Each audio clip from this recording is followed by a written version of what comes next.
Morning বন্ধুরা, কেমন আছো তোমরা? সবাই ভালো আছো তো? লাইফস্টাইল উইথ টিঙ্কুর পক্ষ থেকে তোমাদের সবাইকে ওয়েলকাম করছি। আজকে কালকের দিনটা বেশ উইকনেসটা অনেকটা কম ছিল জানো। আজকে আবার দেখছি একটু সকাল থেকে ঘুম থেকে ওঠার পর থেকেই দেখছি একটু উইকটা বেশি লাগছে। তা মানে এটা তো হবেই বলো, এত বড় একটা স্ট্রোক ব্যাপারটা। মেয়ে বলছে যে স্ট্রোকের পর উইকনেসটা সবারই থাকে, এটা স্ট্রোকের সঙ্গে সঙ্গেই আসে আর কি।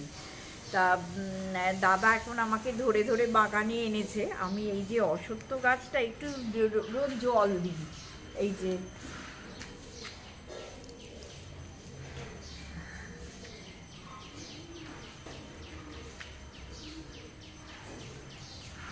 জল দিই। মেয়েও বলে একটু জল দেবে গাছে, ভালো লাগবে, নিজেদেরও ভালো লাগবে আর কি। গাছপালা তো আমি আর দাদা ভীষণই ভালোবাসি। আর দাদা এখন আমাকে নিয়ে এতটাই ব্যস্ত যে দাদার এখন মাথা থেকে গাছপালা উঠে গেছে। দাদা এই আজকেই চা খেতে খেতে বলছে যে আগে তোমাকে আগের মতো সুস্থ করি, তারপর আমি সব করব। তখন আমি বললাম তাহলে আজকে শনিবারের আড্ডাটাও হবে না? তখন বললো ঠিক আছে, বন্ধুদের সঙ্গে একটু বসে হয়তো গল্প করব, কিন্তু গান গাওয়ার আর এখন মানসিকতা হচ্ছে না। সেটা আমার বন্ধুরাও সেটা সবাই বুঝবে।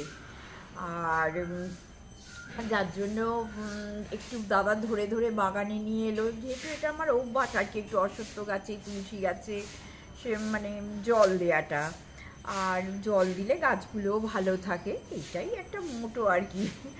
আর যাই হোক, এইবার বেশিক্ষণ এখানে দাঁড়িয়ে থাকতে পারছি না, যে সত্যি উইকনেস লাগছে। যদি মাথাটা ঘুরে আচার খাই তাহলে হয়ে গেল, আবার সেরিব্রাল হয়ে গেল। তা যাই, ঘরে যাই, গিয়ে তোমাদের দাদা যদি একটু কাজকর্ম সেরে, আর দাদার উপর তো প্রচণ্ড চাপ, বলো না, দাদা না আর পাচ্ছেও না গো, রাঁধুনিটাও আসছে না। তবে আজকে এই ফোন করেছিল, বললো আসতে সন্ধে হবে, বলছে দাদা বলছে তারই মধ্যে একবার এসে করে দিয়ে যাও, যা হোক একটু মানে ডিনারটা আর কি। তারপরে কালকে সকাল থেকে এলে তখন তো তার আলাদা ব্যাপার। তা এই ভিডিওটা আরম্ভ করলাম, মনটাও একটু ভালো লাগছে। তোমরাও কিন্তু খুব সাবধানে থেকো, জানি তোমাদের হোলি ভীষণ ভালো কেটেছে। তা আমার এবছরটা কোনো রকমে কাটলো, দেখি ভগবান যদি সময় দেয়, তোমাদের সবার শুভেচ্ছায় আমি যদি নেক্সট ইয়ার হোলি খেলতে পারি তাহলে তো খুবই ভালো লাগবে। আর আস্তে আস্তে গ্র্যাজুয়ালি ভালোই হব। আর আমাদের তো সত্যি কথা বলতে কী বলতো, দার্জিলিং যাওয়ার ব্যাপার ছিল। তোমাদের পরে আমি ব্যাপারটা বলছি কি ঘটনাটা ঘটেছে। তা দাদা একটু ফ্রেশ হয়ে নে, তারপরে এসে এই গল্পটা বলবো কি কি ব্যাপারটা ছিল দার্জিলিংয়ে। চলো বন্ধুরা, দেখো আমার এই বন্ধুকে তোমরা সবাই জানো, সবাই চেনো। হ্যাঁ, ও এসেছে অনেক, সবসময় তোমাদের দাদার সঙ্গে ফোনে তো যোগাযোগ আছেই। তা আজকে আমাকে দেখতে এসেছে ও। কি বলবো বলো, এইগুলোই তো বড় পাওয়া। যে আমার মায়ের পেটের বোন নয় বটে, কিন্তু আমার মায়ের পেটের বোনের বাড়া, ভীষণ ভালোবাসে, ভীষণ ভালোবাসে। আজকে ও আমাকে দেখতে এসছে, আজকে বাড়ির প্রচুর কাজকর্ম ফেলে রেখে, কারণ আজকে ছুটির দিন জানো, সবাই বাড়িতে আছে, তাও ফেলে রেখে ও আমাকে ছুটি দেখতে এসেছে। যাই হোক, তোমাদের সঙ্গে আমার বন্ধুকেও একবার দেখিয়ে দিলাম। ও তো এখানে আর আসবো না, ও আমার বাপরে কত পুরনো বন্ধু। আর ও তো এখানে থাকে না, একটু দূরেই থাকে। হ্যাঁ, সবসময় তো দেখাতে পারি না। তা আজকে এসেছে, তোমাদের সঙ্গে আমার বন্ধুকে দেখিয়ে দিলাম, তোমাদেরও ভালো লাগবে। তাহলে চলো।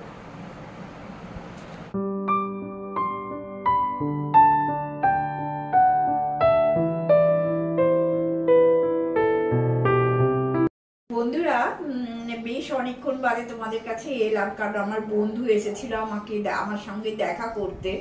তা ওর সঙ্গে বেশ ঘন্টাখানিক ঘন্টা দেড়েক বসে বসে গল্প করলাম, ভালো লাগলো বলো। একঘেয়ে বাড়িতে বসে আছি তো, আর দাদা যথারীতি নানান রকম চাপে ব্যস্ত। দাদার সঙ্গে তো কথা বলতেও পারছি না, দাদা মানে থই থই করছে সারা বাড়িটা। তার মধ্যে কাজের লোক আসেনি সেটা বলো। আবার হ্যাঁ, আবার আমার দু রকম কাজের লোক কেউ আসেনি, তাহলে বুঝতে পারছো তাদের মেন্টালিটি কি পর্যায়। একটা এই পেশেন্ট দেখে গেছে যে জমে মানুষে টানাটানি হয়েছে, তারপর তারা কামাই করে বসে আছে। আজকে 2 দিন, আর রান্নার লোক সেই 4 দিন। তো বুঝতেই পারছো দাদার কি পরিস্থিতি, আবার আমাকে সামলাতে হচ্ছে, আমার বন্ধু বান্ধবরা আছে তাকে সামলাতে হচ্ছে, তারপরে রান্না বান্না, মানে দাদার অবস্থা খুবই খারাপ। আরো সেইটা দেখে না আমার আরো নিজের মন খারাপ হয়ে যাচ্ছে, শরীর খারাপ হয়ে যাচ্ছে, আমার ভালো লাগছে না এরকম। কখনো তো এইভাবে কোনোদিন কিছু করাইনি, খুব মনের মধ্যে না কষ্ট হচ্ছে আমার। এসব কষ্ট তো করলে হবে না, যেটা যে অবস্থায় সেটা মানিয়ে নেওয়াটাই হচ্ছে ভদ্রলোকের কাজ। যাই হোক, তা আমি না মাখার সময়, স্নান করার সময় তোমাদের দেখিয়েছি অনেকবার, এইটা হসপিটাল যাওয়ার আগেই আমার ফুরিয়ে গেছিল। এই যে এটা ফুরিয়ে গেছিল, মুসুর ডাল আর কাঁচা বাদাম, তাই এইটা একটু করে রাখলে তাহলে আমার একটু স্নান করার সময় একটু সুবিধে হয় আর কি। তোমরা জানো, বলো তুমি সাবান মাখো না? হ্যাঁ, সাবান টাবান তো আমি ইউজ করি না, এইগুলো দিয়ে আমি মানে নিজে ফ্রেশ হই। আর মাথায় তো 365 দিন দাদারও শ্যাম্পু, আমারও শ্যাম্পু, আমরা শ্যাম্পু ছাড়া চানই করতে পারি না অ্যাকচুয়ালি, এগুলো ছোটবেলাকার সব অভ্যাস। তা যাই হোক, এইটা করছি, তোমরা কিন্তু এটা মেখে দেখো, খুব ভালো লাগবে। আর আমার যারা নতুন বন্ধু আছে তাদের তো একটু দেখাবার ইচ্ছেই হয়, বলো, যেটা করছি। মুসুর ডাল নিয়েছে, ধরো 2 মুঠো যদি মুসুর ডাল হয় তাহলে 1 মুঠো বাদাম, কাঁচা বাদাম দিয়ে এটাকে একটু দানা দানা থাকবে। তোমরা যদি এটাকে বেটে একটা মানে একটা শিশিতে, মানে শুকনো এয়ারটাই শিশিতে যদি রেখে দাও, তাহলে তোমাদের এটা স্নান করার সময় তোমরা মাখলে দারুণ চকচকে কিন্তু স্কিন পাবে। আর জানো তো তোমরা যে আমার একটু পড়াশোনা আছে এই স্কিন নিয়ে, তা বেশিটা বলি না, এখন তো ইউটিউব খুললেই নানা রকম স্কিনের চর্চা চলেই, তা কোনটা ঠিক কোনটা ভুল সেটাও আমি জানি না অ্যাকচুয়ালি। তা আমি যেটা করি সেটা তোমাদের সঙ্গে শেয়ার করে দিলাম। হ্যাঁ, এটা গুঁড়ো করে। আর এই যে আমার শিশি আছে, আমার এটা ছাড়া স্নান হয় না, জানো, বড্ড কষ্ট হয় স্নান করতে। এই যে এই শিশিতে ঢেলে রেখে দেবো। আবার আমি কিন্তু আজকে বিকেলে আসতেই হবে, দাদাকে নিয়েই আসবো। শনিবারের আড্ডায় এত কাজ করলে হবে বলো, আমার বন্ধুদের ফাঁকি দিয়ে। গুড ইভিনিং বন্ধুরা, অনেকক্ষণ বাদে তোমাদের কাছে চলে এলাম। এখন কটা বাজে জানো? 9:20। সন্ধেবেলা খুব খিদে পাচ্ছিল, তা ভেবেছিলাম যে আমার যে হেল্পিং হ্যান্ড, মানে রান্না করবে যে মেয়েটিকে নতুন রাখা হয়েছে, সে এসে আমাদের একটু ডিনার করে দিয়ে যাবে। সে বলেও ছিল। হ্যাঁ, তা আমরা তো ওয়েট করছি। তারপরে 6টার সময় বলছে, এখন আমি প্রান্তিক স্টেশনে, অতএব সেটা পসিবলই নয়। আর আমি তো অত রাত ও এসে কখনো করতে পারে বলো? হয়তো বাড়িতেই আসবে 9টার সময়, সেটা তো সম্ভব নয়। তা শরীরটাও ভালো মানে ঠিক উইকনেসটা যাচ্ছে না খুব একটা, খেলে একটু ভালো থাকছি, আবার কিছুক্ষণ বাদে মানে আবার উইক লাগছে। তা দাদাকে বললাম তাহলে কি করব। দাদা তখন একটু আলু এরকম বড় বড় করে কেটে প্রেশার কুক করে দিল, বললো কিচ্ছু না, অনেক কড়াইশুঁটি আছে বাড়িতে, তা সেই কড়াইশুঁটি দিয়ে আলু দিয়ে একটু আলু মরিচ করো, আর ওই একটু আঠা মেখে দিয়ে গেছিলো। আর তোমরা তো জানো যে আমি রুটি মেকারে রুটি করি, তা আমি রুটিটা করে নিলাম, একটু আলু মরিচ করলাম। আর সেদিন সম্বর ডালটা করেছিলাম, সেই সম্বর ডালটা আমাকে একটু দাদা গরম করে দিল। আর যেহেতু শনিবার তো আমরা কোনো মানে ডিম মাছ মাংস খাই না, কিন্তু দাদা বলছে এত তুমি অসুস্থ, আমি খাবো না, কিন্তু তোমায় খেতে হবে বলে সকালবেলা 2টো ডিম করে দিয়েছিল। এবার ডিমের তো কুসুম আমি খাবো না, সকালে একটা সাদা খেয়েছি, সাদা অংশ, আর এই রাত্রিবেলা ডিনারে ওই সাদা অংশটা দাদা দিয়ে দিয়েছিল, আর একটু শশা কেটে দিয়েছিল। এই হচ্ছে আজকে আমাদের ডিনার। দাদার একটু ইচ্ছে ছিল একটু শেখে যদি আলুর পরোটা দাদাকে করে দিতাম, খেতে তো পারছে না। দেখেছো আমার বাড়িতে অনেক কিছুই আমি রান্না বান্না ছিল বলতে একটা কিন্তু আছে, ইচ্ছেটা ছিল আমার যে না মেয়েটি কথা দিয়ে গিয়েছিল, সে এলে এটা করাবো, আলুর পরোটা করবে, এমন একটা প্ল্যানিং ছিল। হ্যাঁ, তা কি করবো বলো, আমি তো আর দাঁড়িয়ে অতক্ষণ ধরে বেলে সেঁকে ভেজে করতে পারছি না, খুবই উইক হয়ে পড়েছি। তা দাদা বললো ওই আলু মরিচ করো, ওই দাদা গিয়েই হেল্প করলো, আমি কোনো রকম একটু হাতটা নাড়লাম, তারপরে দুজনে মিলে খেলাম, কারণ খিদেও পেয়ে গেছিলো। জাস্ট একটু চা আর বিস্কিট খেয়েছিলাম, আর আমার আজকে ফ্রুটসটা সেইভাবে খাওয়া হয়নি। তার কারণ হচ্ছে যে তো মানুষজন আসছে আমাকে দেখতে, হ্যাঁ কিছুই না, তাদের সঙ্গে একটু কথা টথা বলতে, একটুখানি গল্প করতে দেরি হয়ে যাচ্ছে, তা ভালোও লাগছে। একঘেয়ে বসে আছি, দাদা সারাদিন খাটছে চোখের সামনে, সেটা দেখছি, আর কেউ যদি আসে তাহলে একটু গল্পও করছি, সময়টা ভালোই কেটে যাচ্ছে, সেটা কোনো অসুবিধে নেই। তা সেই জন্য ভিডিওটাও করতে দেরি হয়ে গেল। তার দাদাকে বলছি যে আজকে শনিবারের আড্ডা হবে না, আমার বন্ধুরা বসে থাকে শনিবারের জন্য। আগে শনিবার তো হয়নি, মেয়ে নাতনি সবাই না না, ছিল। তাছাড়া হসপিটাল থেকে এসছে তখন অনেক আনস্টেবল। হ্যাঁ, তা হয়নি, আর আমি তো তখন ভিডিও দিতেই পারছিলাম না, বেশ 10-12 তখন ব্রাউজি ব্যাপার ছিল, কথা বলার অবস্থা ছিল না, পায়ের তাল ছিল না, হেড মানে ধরে ধরে বাথরুম নিয়ে যেতে হচ্ছিল। এখন ওটা নিজে নিজে একটু একটু পাচ্ছে। হ্যাঁ, তারপরে কিছু হয়নি, আর সবাইই তখন মন মেজাজ খারাপ, প্রায় 10-12 দিন কোনো ভিডিও যায়নি, যার জন্য চ্যানেলটার একটু ক্ষতিও হয়েছে জানো তো বন্ধুরা। 12-14 দিন তো আমি ভিডিও দিতে পারিনি, হসপিটালাইজ ছিলাম বলে, আর দাদার মাথায় সমস্ত দায়িত্ব তখন। মেয়ে যদিও ছিল, মেয়েও এসে একদম মানে বাজ পাখির মতো পাখা দিয়ে দাঁড়িয়েছিল বাবার পাশে, তবু আমার বাড়িতে এসেছে, আমি নেই, দাদার তো একটা বিরাট কর্তব্য না। দাদাও খুব ব্যস্ত ছিল, তারপরে সকাল বিকেল করে হসপিটালে ছোটা, ডাক্তারদের সঙ্গে কথা বলা, নানান রকম প্রবলেম তো ছিলই। তা এইসব করে হয়নি। তবে হ্যাঁ, একটা জিনিস যে আমার একটা কথাই বলতে পারি, তোমরা যদি হয়তো পাশে থাকো তাহলে আমার চ্যানেলটা রিগ্রোথ করতে পারবো।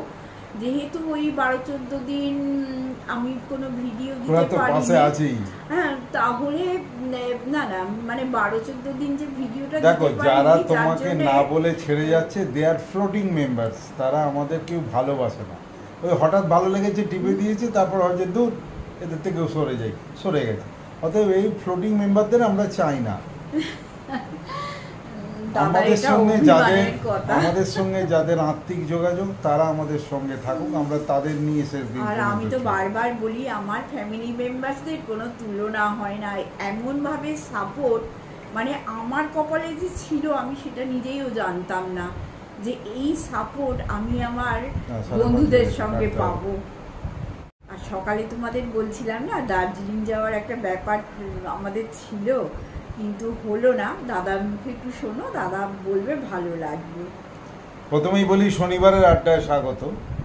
তবে এই আড্ডাতে প্রতি শনিবারের মতন গান গাওয়ার মানসিকতা অবস্থা আমার নেই, কিন্তু তোমাদের পুরোটাই আমি ফেরাবো না। প্রচুর পরিশ্রম চলছে, গলায় সুর স্বর, চোখে ঝাপসাই। দেখছো অনেকবার আমি চোখটা কাঁচের চশমার ফাঁক দিয়ে আঙুল গলিয়ে চোখটা মোছার চেষ্টা করছি, চোখে ঝাপসা দেখছি, একটু কম দেখছি। সুতরাং আমি তোমাদের খুব ভালো যে দেখছি তাও নয়, তো স্টিল এগুলো পরিশ্রম থেকে হচ্ছে। তো ঘুমোলেই সব ঠিক হয়ে যাবে সকালবেলা উঠে। এনিওয়ে, তো বৌদি ঠিকই বলেছিলেন, সকালবেলা এই অশ্বত্থ গাছে জল দিতে গিয়ে ফুল তখন সব তোলা হয়ে গিয়েছিল। বৌদির ওপর তার আমি কোনো এখন ডিপেন্ড করছি না, আমি নিজে করে নিয়েছি। তো আমাদের টিকিট বহুদিন থেকে কাটা ছিল, তোমাদের বলবো বলেছিলাম। 14 তারিখ দোলের দিন সন্ধ্যায় কাঞ্চনকন্যা এক্সপ্রেস শিয়ালদা থেকে আমাদের দার্জিলিং যাওয়ার কথা ছিল। তোমাদের মনে আছে, গত বছর 40 বছর বিবাহবার্ষিকীতে 23শে ফেব্রুয়ারি গিয়েছিলাম, আর 2রা মার্চ আমরা ফিরেছিলাম। এবারে 14ই মার্চ টিকিট কাটা ছিল, এবং সেই টিকিট নিয়ে আমাদের গেস্ট হাউসও বুক করা, সেখান থেকে টাকাটা মনে হচ্ছে পাবো না। ট্রেনের টিকিটের সরকারি যা নিয়ম সেই সমস্ত কেটে আমি পয়সা ফেরত পেয়ে গেছি। তো স্টিল গতকাল শুরু করে আজকে আমাদের দার্জিলিং নেমে দার্জিলিংয়ে থাকার কথা, ঠান্ডা উপভোগ করার কথা, 5 দিন কাটিয়ে 20 তারিখ ফেরার কথা ছিল আমার। মামি শাশুড়ি আর মামা শ্বশুরের সঙ্গে যাওয়ার কথা, ওরা চলে গেছে। ওরা আলাদা জায়গায় বুকিং, আমাদের আলাদা জায়গায় বুকিং, ওদের সব সঙ্গে শুধু কোনোভাবে ডেটটা ম্যাচ করে গেছিল। তো যাই হোক, সেটা নিয়ে কোনো অসুবিধে নেই। যদি আমরা আমার আমার ভালোবাসাকে টিকিয়ে রাখতে পারি, আমার বউ আমার কথা শোনে, যদি ও আমার মতন হয়ে চলে, আমার ধারণা, আমার প্রচণ্ড মনের জোর, ওকে আমি সেই আবার আগের জায়গায় নিয়ে এসে দাঁড় করাবো। তো তোমাদের না, চাই তবে ভালোবাসা, আমার খুব খারাপও লাগছে, তোমাদের দাদা চাই এত support। বেড়াতে ভালোবাসে। দরকার নেই বেড়ানোর, খুব আগে খারাপ আমার লাগছে যাকে আমার। নিয়ে আমার ভালোবাসা, যাকে নিয়ে আমার পথ চলা, যাকে নিয়ে আমার সংসার, তাকে আগে স্টেবল দেখবো, তারপর সব কিছু হবে। তো যাই হোক, আজ আর বেশি বাড়াচ্ছি না, দার্জিলিং যাওয়া হলো না, কিন্তু আমি স্থির বিশ্বাস করি আগামী পুজো সেপ্টেম্বর অক্টোবরের পর আমরা নিশ্চয়ই আবার বেড়াতে যেতে পারবো, কারণ সেপ্টেম্বর পর্যন্ত 6 মাস হয়ে যাবে এবং আমরা যতটা পারবো ওকে মজবুত করার চেষ্টা করছি। এবার কথা শোনাশুনিটা ওর হাতে, আর ঈশ্বরের হাতে আমাদের জীবনী শক্তি, আমাদের নিঃশ্বাস প্রশ্বাস, ভালো থাকা খারাপ থাকা। ঠিক আছে? আচ্ছা, আসছি, দাঁড়াও, তোমাদেরকে আমি আজকে শনিবারের আড্ডা একেবারে ফেরাবো না, একটু হলেও 2 কলি 4 লাইনের মতন গান আমি শোনাবো, কিন্তু সেটা তোমাদের কতটা পছন্দ হবে জানি না। একটা রবীন্দ্রসঙ্গীতের জাস্ট 2 লাইন 4 লাইন। হ্যাঁ,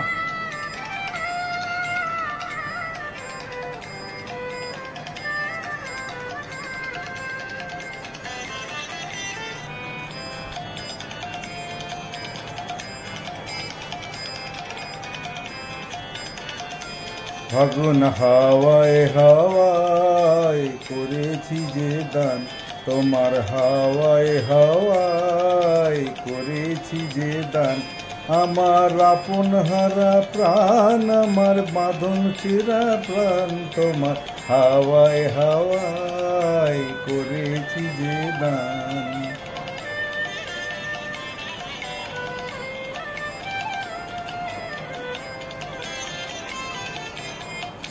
তোমার অশোকে কিংসুকে অলক্ষে রং লাগলো আমার অকারণের সুখে, তোমার অশোকে কিংসুকে অলক্ষ রং লাগলো আমার অকারণের সুখে, তোমার ঝাউয়ের দোলে মরমিয়া ওঠে আমার দুঃখ রাতের গান, তোমার হাওয়ায় হাওয়ায় করেছি যে দান, ফাগুন হাওয়ায় হাওয়ায় করেছি যে দান। এই হলো আজকের গান, বেশি গাইলাম না, জাস্ট আজকের শনিবারের আড্ডাটা নিরামিষ না গিয়ে একটু পেঁয়াজ রসুনের ফোড়ন দিলাম, যাতে তোমাদের একটু ভালো লাগে। এই মানসিক অবস্থায় তোমরা আমাদের পাশে আছো, তার জন্য আমরা কৃতজ্ঞ। তোমাদের এত ভালোবাসার আমরা সঠিক যোগ্য কিনা তাও আমরা জানি না, আমরা চেষ্টা করব তোমাদের প্রতিদান দেওয়ার। যারা আছো তাদের নিয়ে আমরা তাদের হাত ধরে সারাটা রাস্তা, সারাটা জীবন, যতদিন নিঃশ্বাস প্রশ্বাস চলবে, তোমাদের সঙ্গে নিয়ে হাঁটতে চাই। তোমাদের সকলকার কুশল বার্তা, কুশল কামনা করে, তোমাদের জন্য শুভেচ্ছা শুভকামনা কামনা করে এই দোলের পরের দিনের ছুটিটা একটু আনন্দের রেস রেখে যেতে চাইলাম। সবাই ভালো থেকো, সবাইয়ের জন্য ভালোবাসা, অভিনন্দন ইত্যাদি রইল। আমাদের পারলে সাবস্ক্রাইব করো, যারা নতুন তাদের জন্য বলছি। কমেন্ট লাইক কিন্তু মিস করো না, দেখলে অ্যাটলিস্ট শেষ পর্যন্ত দেখে একটু কমেন্ট লাইক করো, যেটা ভিডিওটা স্কিপ করে হ্যাঁ স্কিপ করে দেখো না, আমাদের সঙ্গে থেকো। হ্যাঁ, হ্যাঁ, tata, tata, take good care night. And by.